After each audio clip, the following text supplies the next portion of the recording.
क्योंकि सीबीआई का काम तो था, पर हम लोग चुप थे। पर emergency days, third rate days, और लोगों को इसके बारे में बड़ी परेशानी थी और लोग इमरजेंसी को पसंद नहीं करते, they hate the emergency day. तो बात सीबीआई की नहीं हुई, बात होने लगी इमरजेंसी, और डायरेक्टर सीबीआई ने कहा इमरजेंसी पर आपसे डिस्कशन करेंगे। सीबीआई के डायरेक्टर डी सेन को जब इमरजेंसी खत्म हुई और शाह कमीशन आई तो बड़े जवाब देने पड़े, और वो जवाब देने में उनको काफ़ी मुश्किल हुई। उनको टाइम दे देना, बस करके उन्होंने ख़त्म कर दिया। मैंने टाइम दिया, रिकॉर्ड मिला, फिर मुझे तफ्तीश में पता लगा रिकॉर्ड देख के, ये उन्होंने ही ये खबर पहुंचाई थी सीबीआई को और कहा था ये आदमी हमसे घूस लेता है, घूस लेके एक मैगजीन चलाता है और भी काम करता है हमारे पैसे से। वो सच नहीं है। मैंने कहा नहीं, वो सच तो नहीं है, वो तो रिकॉर्ड मांगना क्या, मेरा नुकसान तो नहीं कर सकते हैं, पर मेरा ट्रांसफर तो यहाँ से हो सकता है। थोड़ा चिंतित था, पर मेरा कदम तो गलत नहीं मान रहा था। करीब 2 घंटे बाद डायरेक्टर सीबीआई खुद, क्या कर रहे हो, साफ उन्होंने पूछा। मैंने कहा साहब मैं सर्चेज कर रहा हूँ, डिप्टी डायरेक्टर सेंट्रल। नमस्कार दोस्तों, स्वागत है आप सभी का एक बार फिर से हमारे इस YouTube चैनल टेल्स ऑफ सेन में। दोस्तों, जैसे कि हम सभी जानते हैं कि भारतीय इतिहास में जो इमरजेंसी का कार्यकाल रहा है वो कितना ही दर्दनाक, कितना ही ब्रूटल रहा है।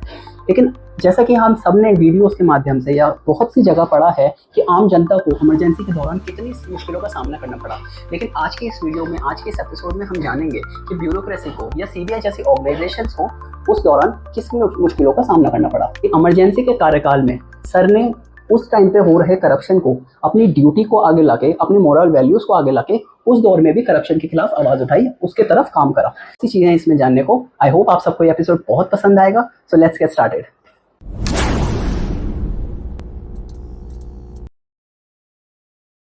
Good morning sir.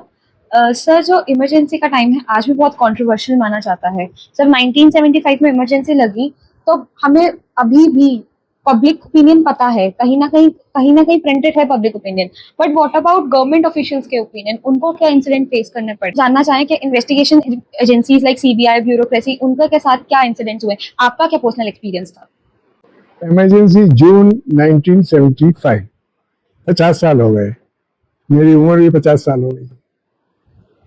हाँ, मैं दिल्ली में तब मेरी पोस्टिंग नहीं थी, तो दिल्ली में जो सीबीआई ऑफिसर्स थे शायद उनकी एक्सपीरियंस के बारे में मैं नहीं बोल पाऊंगा, तो मुझे पता है उनको भी इमरजेंसी में मिसयूज किया गया है।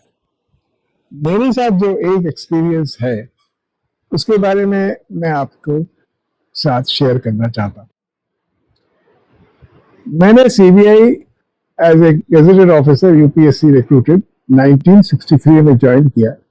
उसके बाद 2 साल ट्रेनिंग के बाद मेरी पोस्टिंग कलकत्ता में हुई एस डीएसपी।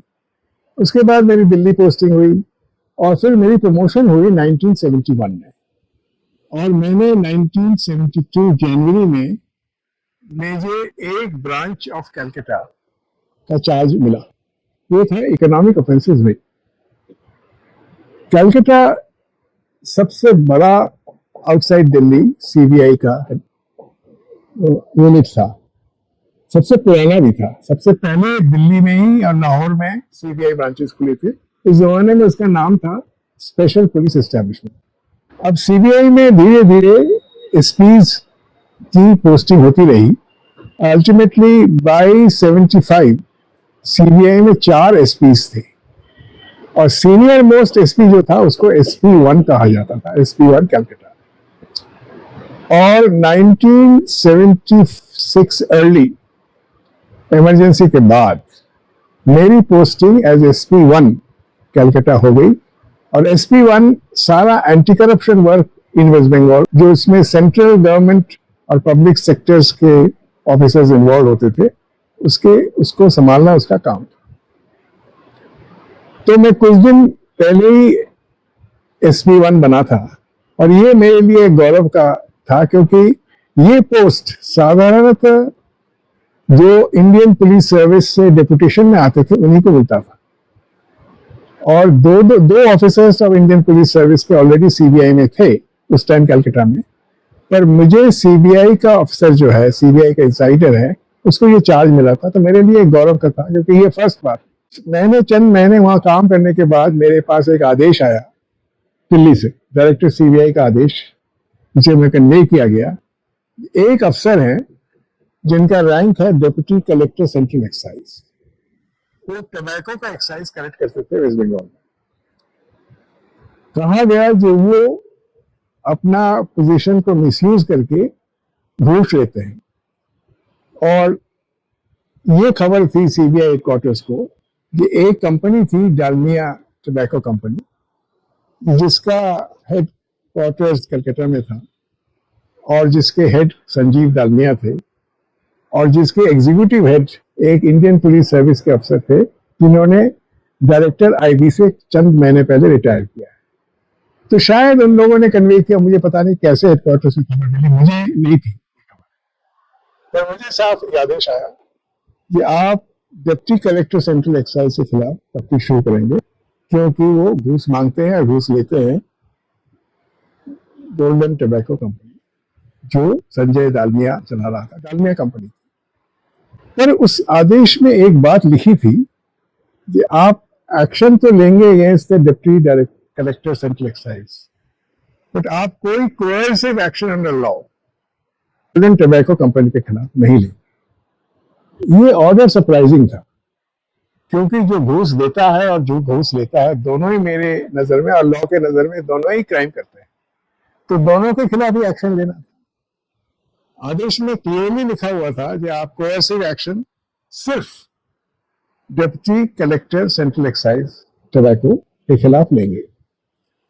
तो मुझे ये आदेश हजम नहीं हुई क्योंकि मुझे तफ्तीश उनके खिलाफ भी करना था जो घूस देता है। तो मैंने इसके बारे में सोचा, मैंने कहा लॉ में काफी रेगुलेशंस हैं जो मुझे और एक्शन लेने के लिए इजाजत देते हैं, वो कोएर्सिव नहीं होते। उसमें एक एक्शन लॉ में एक प्रोविजन मुझे मिला उस जमाने के क्रिमिनल प्रोसीजर कोड में जो सेक्शन 94 था, जिसमें आप नोटिस भेज के डॉक्यूमेंट्स की डिमांड कर सकते हैं। अब मैंने ये सोचा जिस दिन मैं coercive action under the law जो 165 क्रिमिनल प्रोसीजर कोड है, सर्च एंड सीजर है, वो जब मैं डिप्टी कलेक्टर सेंट्रल एक्साइज के खिलाफ लूंगा उसी दिन अगर मैं सेक्शन 94 का नोटिस गोल्डन टबैको कंपनी को दूं तो ये उचित होगा, दोनों मिल जाएगा और मेरी तफ्तीश में कोई परेशानी नहीं होगी। तो कोएर्सिव एक्शन तो नहीं होगा पर डिमांड फॉर डॉक्यूमेंट्स हो जाएगा।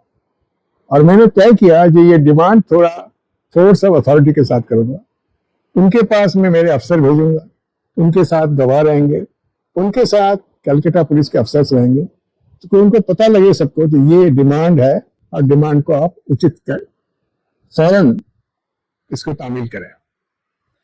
जिस दिन मैं डिप्टी कलेक्टर सेंट्रल एक्साइज का सर्च करूंगा उसी दिन एक ही साथ उनके खिलाफ ये डिमांड भेज दूंगा।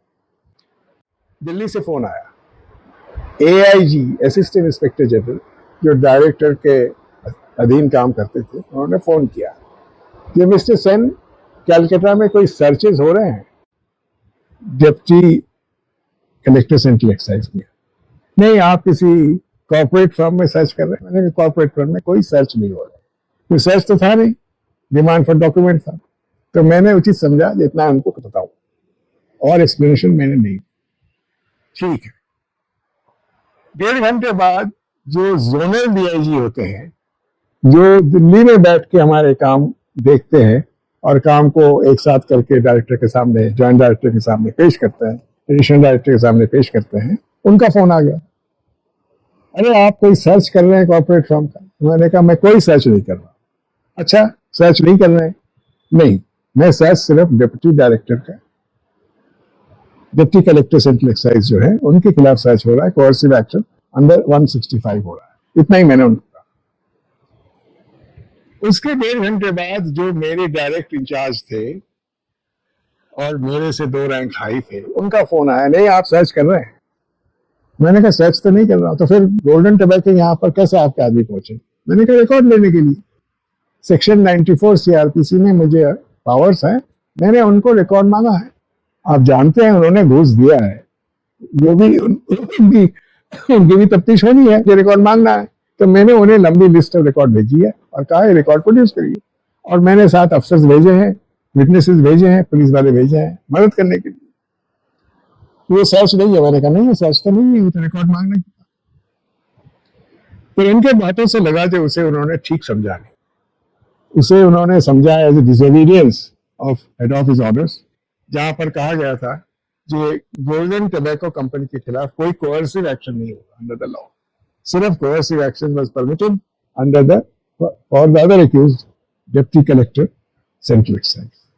मैं थोड़ा चिंतित था और सोच रहा था ये पहला हाई पोस्टिंग मुझे मिली है और चंद महीने मैंने यहाँ पर काम किया है, मेरा नुकसान तो नहीं कर सकते हैं पर मेरा ट्रांसफर तो यहाँ से हो सकता है, और यहाँ पर और मेरे हाई पोस्ट तो है नहीं तो दिल कलकत्ते से बाहर जाना पड़े।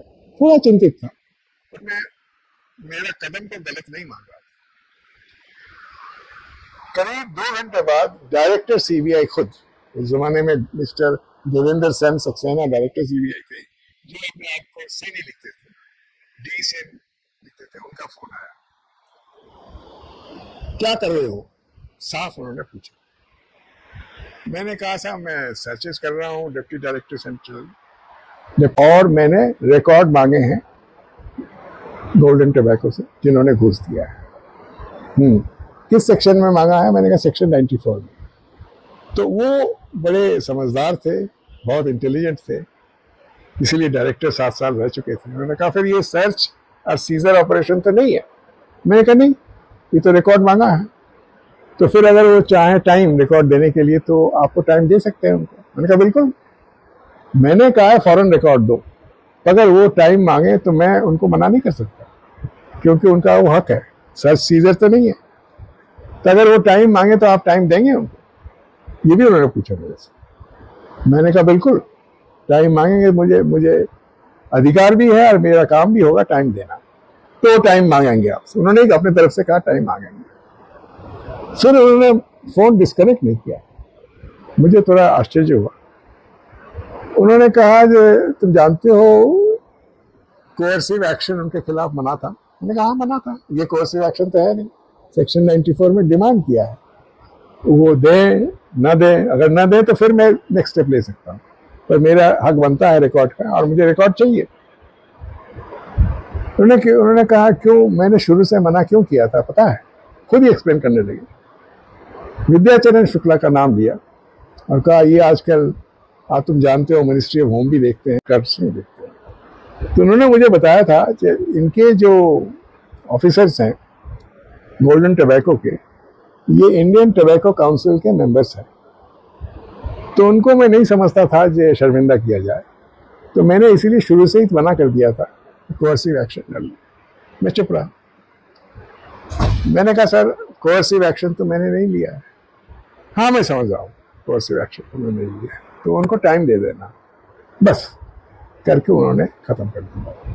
मैंने टाइम दिया, रिकॉर्ड मिला, फिर मुझे तफ्तीश में पता लगा रिकॉर्ड देख के जे उन्होंने ही ये खबर पहुंचाई थी सीबीआई को और कहा था ये आदमी हमसे घूस लेता है, घूस लेके एक मैगजीन चलाता है और भी काम करता है हमारे पैसे से, हम तंग आ गए हैं, वह देना नहीं चाहते। तो उन्होंने खबर सीबीआई को दी थी। तो अगर ये घूस देते थे तो they were not complicit, they were being force. वो तफ्तीश में मुझे पता लग गया, तो फिर उसके बाद उनके खिलाफ तो मैंने कोई क्रिमिनल एक्शन नहीं लिया। डिप्टी कलेक्टर के खिलाफ क्रिमिनल एक्शन हुआ, तफ्तीश खत्म हुई, उसके खिलाफ डिपार्टमेंटल एक्शन हुई और उसको नौकरी से बर्खास्त कर दिया। तो मैंने इमरजेंसी में एक मेरे ऊपर जो गलत समझता है आदेश, मेरे पर कोई आदेश आना नहीं चाहिए था, मुझे तफ्तीश अपने ऊपर छोड़ देना चाहिए था, तो ये आदेश गलत था। मुझे कहना जो आप कोर्सिव एक्शन नहीं लेंगे, ये ऊपर से आदेश इमरजेंसी से गलत था, सीबीआई में देने पड़े। तो सीबीआई के डायरेक्टर डी सेन को जब इमरजेंसी खत्म हुई और शाह कमीशन आई तो बड़े जवाब देने पड़े, और वो जवाब देने में उनको काफ़ी मुश्किल हुई। बड़े अच्छे डायरेक्टर थे, बड़े ईमानदार डायरेक्टर थे, बड़े समझदार डायरेक्टर थे, पर इमरजेंसी पर उन पर भी प्रेशर था और वो तकलीफ में रहे। तो एक तो ये इंसिडेंट मेरे साथ इमरजेंसी में हुआ, सिर्फ मेरे साथ नहीं था, मेरे कोलीग्स के साथ भी हुआ। इमरजेंसी का तब भी चल रहा था, उस टाइम हमारे पास मैसेज आया हेडक्वार्टर से जो डायरेक्टर सीबीआई आपको इस तारीख को दिल्ली में, मैं SP1 और जो हमारे ऊपर डीआईजी था उसको भी, बाकी 3 एसपी को नहीं बुलाया गया, सिर्फ SP1 और डीआईजी सीबीआई कलकत्ता जो मेरा डायरेक्ट सुपीरियर ऑफिसर था उसको बुलाया कि आप दिल्ली पहुंचो, इस तारीख को डायरेक्टर सीबीआई आपके साथ मीटिंग करना चाहते। कोई इंस्ट्रक्शंस नहीं, कुछ रिकॉर्ड डिस्कशन, तैयार होकर गए, केसेस वेसेस क्यों चाहते हैं। तो जब हम दिल्ली पहुंचे तो हम आश्चर्य हुए कि सिर्फ हमको नहीं बुलाया गया है, जितने भी एसपी जितने ब्रांचेस के हैं, कलकत्ता के, भुवनेश्वर के, कटक के, पटना, जितने भी एसपी सीबीआई हैं सबको बुलाया गया। और मीटिंग रूम में सुबह 10 बजे शुरू हुई। हमको बड़ा आश्चर्य लगा, डायरेक्टर अकेले आए, डायरेक्टर के साथ ताम झाम रहती है, जॉइंट डायरेक्टर्स रहते हैं, एआईजीज रहते हैं, जो हमेशा मीटिंग में आते हैं, नोट्स लेते हैं और उनकी मदद करते हैं, नोट्स मांगते हैं, कुछ खबर करते हैं, पर कोई नहीं था। डायरेक्टर और एसपीज और कुछ चंद डीआईजीज जो लोकली बेस्ड थे, जैसे मेरा डीआईजी था, मद्रास का डीआईजी था, बॉम्बे का डीआईजी था, दिल्ली का डीआईजी। ये 4 स्टेट्स पे SP1 भी होते थे और एक डीआईजी भी होता था। हम लोग बैठे, हम लोग आश्चर्य हो रहे थे कि ये मीटिंग जिसमें सीनियर ऑफिसर्स दिल्ली हेडक्वार्टर से कोई भी नहीं है। तो बात सीबीआई की नहीं हुई, बात होने लगी इमरजेंसी की। और डायरेक्टर सीबीआई ने कहा इमरजेंसी पर आपसे डिस्कशन करनी है। सीबीआई का काम तो इमरजेंसी से कोई रोल था नहीं। तो हम थोड़ा आश्चर्य थे कि सीबीआई के साथ इमरजेंसी का क्या मतलब है। डायरेक्टर साहब ने कहा कि मिसेस गांधी ने मुझे खुद कहा है जो इमरजेंसी के बारे में लोगों का क्या विचार है ये पता लगाना है। हम लोगों ने मन में सोचा ये सीबीआई काम तो है नहीं, ये तो इंटेलिजेंस ब्यूरो का काम है, लोग क्या समझते हैं क्या करते हैं तो इंटेलिजेंस ब्यूरो बताती है। पर मिसेस गांधी और मिस्टर डी सेन सक्सेना का रिलेशनशिप कुछ अलग ही था। उन्होंने उनको कहा होगा आपके ऑफिसर से भी खबर लगाई। तो उन्होंने कहा कि आपको मैं 5 प्रश्न दे रहा हूं जो आप खुद सोशल मीटिंग्स में विटनेस से बात करते हुए ये क्वेश्चंस को आप ऐसे बोलेंगे जैसे नॉर्मल कॉन्वर्सेशन हो, और नॉर्मल कॉन्वर्सेशन में जो रिएक्शन होगा इससे आप जज करेंगे जिस उस आदमी जिससे आप बात कर रहे हैं, जिस पर्सन से आप डिस्कस कर रहे हैं, उसकी इमरजेंसी के बारे में क्या व्यू है। क्योंकि सीबीआई का काम तो था नहीं, पर हम लोग चुप थे। पर एक एसपी था जो मुझे याद है, एसपी विशाखापट्टनम, उसने पूछा साहब क्वेश्चन अलाउड। हाँ डॉक्टर साहब ने पूछो। तो उसने पूछना शुरू किया और उसका पूछने का ढंग स्ट्रेट फॉरवर्ड था, पर घुमा फिरा के पूछ रहा था ये काम हम क्यों करें, ये तो सीबीआई का काम है नहीं। सीबीआई में इंडिपेंडेंस ऑफ थॉट तो थी। उसने पूछा तो दूसरों ने भी पूछा, बहुत लोगों ने पूछना शुरू किया और तरह तरह के प्रश्न फेस करने पड़े डायरेक्टर को। और ये डायरेक्टर जो इम्पेशेंट आदमी था, ज़्यादा बोलता नहीं था, उसने सबका जवाब दिया और हमें समझाया ये देश के लिए हो रहा है। आप सीबीआई के अफसर भी हो और आप देश के नागरिक भी हो, आपको ये काम करना पड़ेगा देश के बारे में। तो ठीक है, पर इसके बारे में आप किसी से बात नहीं करेंगे। अपने जो और एसपीज हैं, जूनियर एसपीज हैं और डीआईजीज हैं और जॉइंट डायरेक्टर सीबीआई में हैं, किसी से आप इसके बारे में बिल्कुल बात नहीं करेंगे, ना उनसे आप डिस्कस करें। तो हमने आके सब क्यूरियस थे, जिनको बुलाया गया था ना मीटिंग में नहीं बुलाया था, जो हमसे सीनियर थे, जो दिल्ली में बेस्ड थे, तो पूछने लगे किस बात की मीटिंग हुई। हमने कहा ब्रांच की वर्किंग पर लताई पड़ी है, सबको डांट पड़ी है जिन्होंने काम ठीक नहीं किया, और सबसे पूछा, बड़ी डीलिंग हुई हम लोगों की। हमने साफ साफ झूठ कहा उन लोगों को। हम लोग वापस आ गए, जवाब भेजना था। तो 14 दिन हम इधर उधर गए, सोशल मीटिंग्स की, वीकनेसेस को जो आते थे उनसे बुला के चाय वाय दी और इनसे ये पूछताछ, वो क्वेश्चंस घुमा फिरा के उनको बताया। और कलकत्ता में तो यही खबर थी, जो मेरी रिपोर्ट जो गई, जो इमरजेंसी डेज वे थर्ड रेट डेज, और लोगों को इसके बारे में बड़ी परेशानी थी और लोग इमरजेंसी को पसंद नहीं करते। In fact they hate the emergency days. और मुझे बाद में पता लगा करीब करीब साउथ के एसपी सिवाय नॉर्थ के मोस्ट एसपीज ने यही रिपोर्ट दी थी, ये emergency days are hateful days, very unpopular days. तो हमने लोगों ने 14 दिन के बीच में रिपोर्ट भेज दी, और मेरे तरफ से तो यही रिपोर्ट गया, इमरजेंसी से लोग नाराज हैं, emergency days are hated by them and they are not accepted, any good has come out of the emergency, ये बता दिया। और मुझे बाद में जो ग्रेप वाइन से पता लगा, ये मेजॉरिटी एसपीज की यही रिपोर्ट थी, और हमारे डायरेक्टर सीबीआई ने मिसेस गांधी को कहा ये इमरजेंसी पॉपुलर नहीं रहा, और आपको अगर खबर मिली इमरजेंसी पॉपुलर रहा और आप इलेक्शन कराए on the basis of your performance during emergency, तो आप हार जाएंगे। आईबी की रिपोर्ट थी इमरजेंसी बड़ा सक्सेसफुल रहा है, लोग बहुत खुश रहे इमरजेंसी में, इमरजेंसी जो हुआ इसमें लोगों का काम ठीक ठाक हुआ। सर जब आपको पता लगा कि आपका करियर भी स्टेक पे है, तब आपने ऊपर से आए ऑर्डर्स और अपने मॉरल वैल्यूज के बीच में कैसे बैलेंस किया? उस time I was a young officer, तो मॉरल वैल्यूज की बात तो मेरे मन में नहीं है। मेरे सामने तफ्तीश का एक केस था, और उसमें एविडेंस कलेक्ट करना था, और मेरे लिए ज़रूरी था कि सारी एविडेंस कलेक्ट करूँ और फिर फाइंडिंग दी। इससे मुझे उनकी रिकॉर्ड की ज़रूरत थी, और मेरे पास हिदायत था कोर्सिव एक्शन नहीं लेंगे। Therefore 165 जो नॉर्मल एक्शन होता है इन केस में, मैं नहीं कर सकता था, तो मुझे रिकॉर्ड देने के लिए मैंने तय किया डिमांड करें। अब इसमें कोई मॉरल वैल्यूज के बारे में मैंने सोचा नहीं, मैंने सिर्फ ये सोचा कि मैं लॉ जो है डायरेक्टर के इंस्ट्रक्शंस हैं, हिदायत हैं, उस पर डिसोबीडियंस तो नहीं हो रहा है, तो मैंने कहा डिसोबीडियंस नहीं है, कोर्सिव एक्शन नहीं है। उन्होंने मना नहीं किया, जो उनकी मना कर से भी नहीं सकते, अगर वो मना करते तो मैं नहीं सुनता। कि उनकी तफ्तीश नहीं होगी, सिर्फ जिसने घूस लिया उसकी तफ्तीश करो, वो कह भी नहीं सकते, उन्होंने कहा भी नहीं था। उन्होंने कहा था उनके खिलाफ कोर्सिव एक्शन ली गई, तो 165 was coercive action, 94 was not. मैंने ये दोनों सोच के मैंने कहा जब मैं 94 का एक्शन लूंगा। हाँ, मैंने 94 को जैसे ड्रामेटाइज किया, उसमें वो लग सकता था कोर्सिव एक्शन था।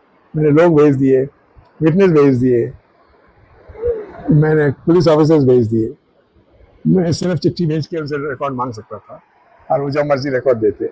मैंने सोचा, इतने आगे सोच भी नहीं थी मेरे साथ क्या होगा। CBI was a fair organisation, मैं लॉ फॉलो कर रहा था, मैं खुश था, मैंने लॉ फॉलो किया, अल्टीमेटली यही हुआ, मेरे खिलाफ कोई नहीं। मैं कंटिन्यू किया वहाँ पर नेक्स्ट 5 ईयर्स, बड़ा सक्सेसफुली कंटिन्यू किया। वहाँ से मुझे डेपुटेशन में भेजा गया, हायर पोस्ट में, हायर रैंक में, बिफोर माई टर्न। तो मैं समझता हूँ मेरे लिए एक्शन ठीक था। कंपस के बारे में मैंने सोचा भी नहीं, मैंने तो लॉ के बारे में सोचा, जो लॉ एप्लीकेबल था with in the directions of the head office, वो मैंने फॉलो किया। सर आज 50 इयर्स हो गए हैं इमरजेंसी को लगे, तो अगर हम पीछे मुड़कर देखें तो आपके लिए इमरजेंसी क्या थी? Emergency was not a good decision in the way it was applied. It could have been applied differently. When you give, देखा गया जब पावर आप देते हैं लोगों को, उसका मिसयूज ही होता है। कुछ दिनों के लिए ठीक चलता है, उसके बाद पावर का मिसयूज होता है। तो इमरजेंसी, मुझे तो कोई तकलीफ दिया नहीं था, मैं कलकत्ता में था, सेफ एंड साउंड था, मेरे लिए कोई तकलीफ नहीं थी इमरजेंसी, पर लोग इमरजेंसी में खुश नहीं थे। और ये बात साफ आई जब हमने इंक्वायरी की, तो जिससे भी इंक्वायरी की यही पता लगा कि वो इमरजेंसी डेज से खुश नहीं थे। Thank you so much sir अपने वैल्यूएबल इंसाइट हमारे साथ शेयर करने के लिए। Thank you.